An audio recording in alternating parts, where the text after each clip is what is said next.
Okay, what degree did you get?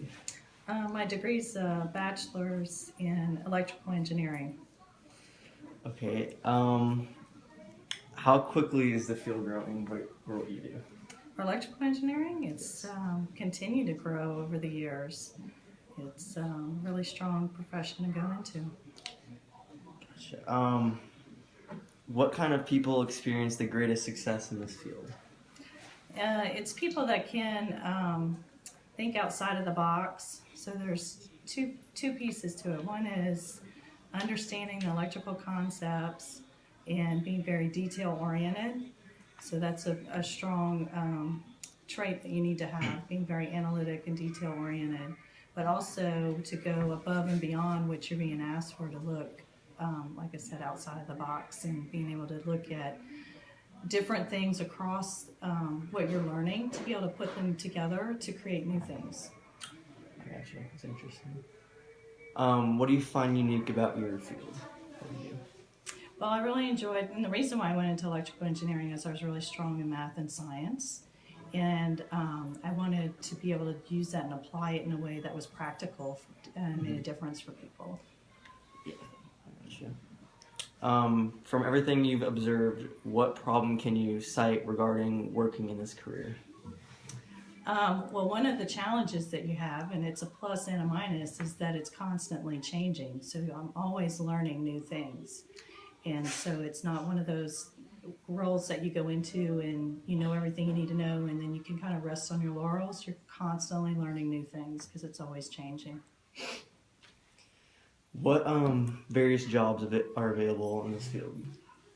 So I actually got my degree in electrical engineering, but I went into information technology. So it's really an applied version of it, right? So electrical engineers actually do the design of computers, and I'm actually on the front end where people are using computers, and I'm providing support services for those.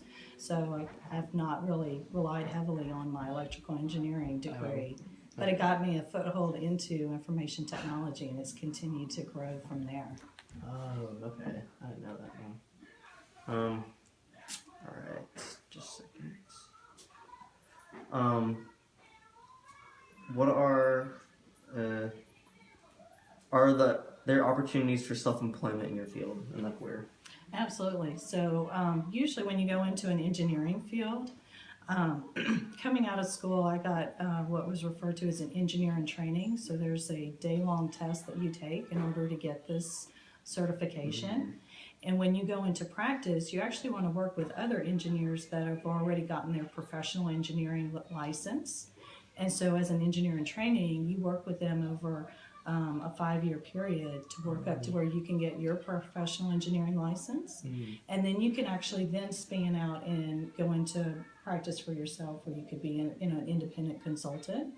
A lot of engineering roles, you actually work in a larger company, right? And you work your way up to being a senior engineer. But getting that professional engineering certification is a big thing when you're in that profession. Yeah, I understand.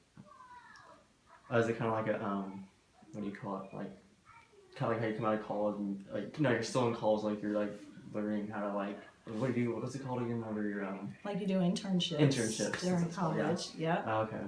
And then when you start out, you're considered, like I said, you pass this test so that you can be an engineer in training, and you're really just like an apprentice kind of thing. Yeah. Okay.